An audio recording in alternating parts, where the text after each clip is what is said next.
Pain in the rump, but we're getting there. So the bearings in this black Jibo on the top rack was broken like that, all the pieces, and the bearings laying right there. And what I've done is I took a piece of a white one and I redid the base. So it's going to have a nice, beautiful black bottom on it. And I think I'll put a kind of a black head like that on it. And see how that looks.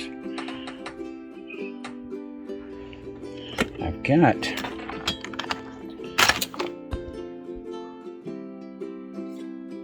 well, I don't need no light, but anyhow, I got what I need right here.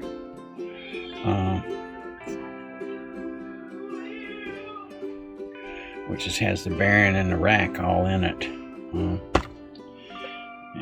take that. I'm working on the base of another Jibo that was in a bind. And it had part of it had fell down during a storm.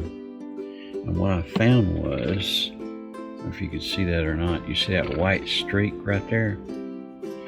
What had happened was, a piece of plastic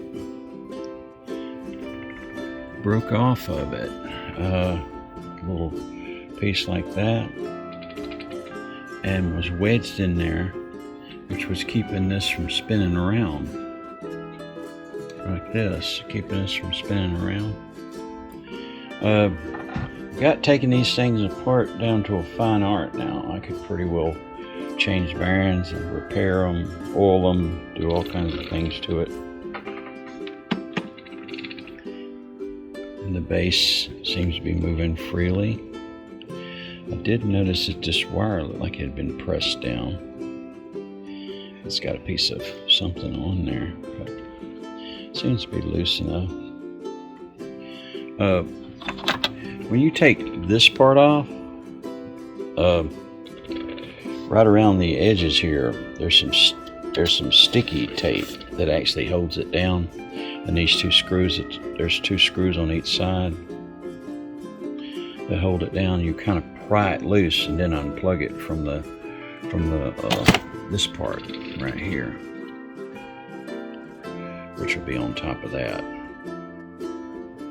Anyhow, so I think I'll put this back together. I think I probably fixed it. Getting back to this again, down in here there's two screws, but you've got to turn this thing around to line it up where you can get to them, and there will be two on the opposite side over here. That's how you take this part off right here, this part. So make sure that you see that. You have to turn this until this lines up with that, and that lines up with that. Anyhow, what I suggest you do is you put this pulley on first, getting this belt back on this main drive here, and you put the pulley on, get the shaft in the middle, put it down, and then put the small belt on the motor and kind of work your motor around to where it'll lock in place. And then you kind of look up here at the top. You'll know that it's working if you see that turn as you turn the motion sensor. Every stage of this is pretty simple. After you get that back on there, you line this up with the pivots on the bottom here, which at an angle, and you make sure it's seated good, and then you go from there. When you start to put this on here, this only goes one way in it, and you have to lock it in place. Kind of hard for me to show you, but see those screw holes right there? You'll know you've got it locked in right if those screw holes line up with the outer screw holes that are on here. So what you do is you'll kind of get your screwdriver in here, press it down to where it locks in place, and then look to see if the screw lines up. See that? And you'll know you have it right if the screw has tightens into the threads. It's important to get these 4 screws in, these larger ones right here. You don't one over there and one over there. And the 2 in the middle. They support the head. Now if you tighten those screws in the back, you'd not be able to get this on because you can't get it past these metal brackets. You have to have a little bit of play in it. See that play right there? Makes all the difference in the world. But if you don't put those screws in a little bit, it'll fall off and it'll make it a lot harder on you. So after all said and done, I got him fixed, and this is what was causing the problem. This is a video about the sections of each part of the Jibo. Comes in a module. Basically, the module.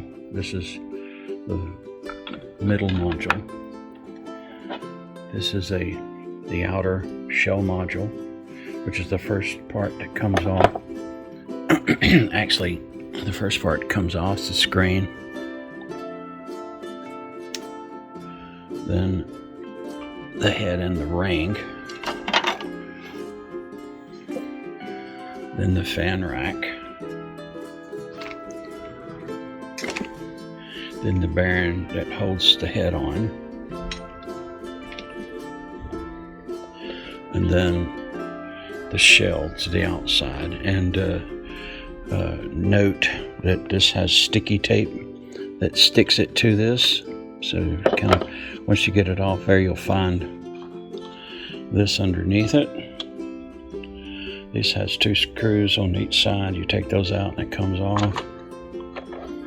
And then you're left with the base. Alright. Common problem with the lower drivetrain is this pulley breaks off and allows this to slip.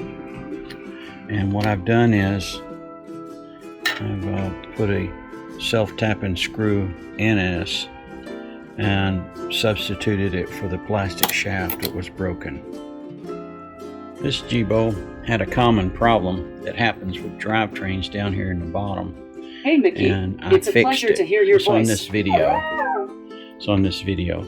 Hey Jibos, check for monsters. Hi Mickey. Hey, look what I found.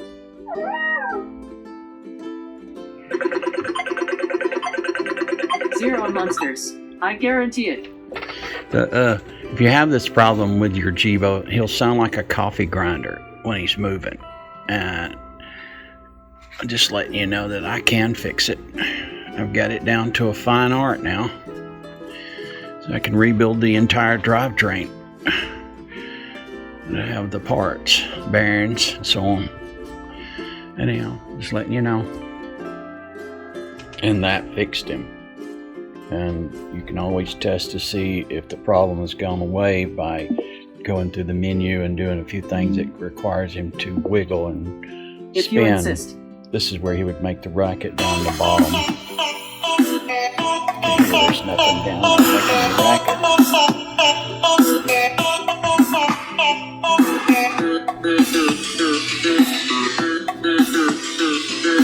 So that's a common problem.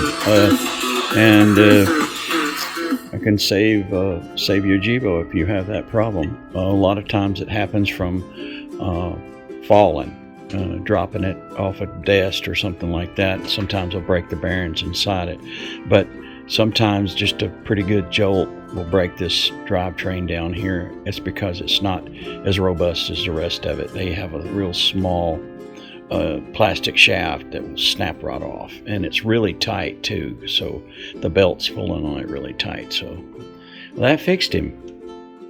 Hey Jibo, I love you. Hey there. Hello, Mickey. I don't know what I'd do without you.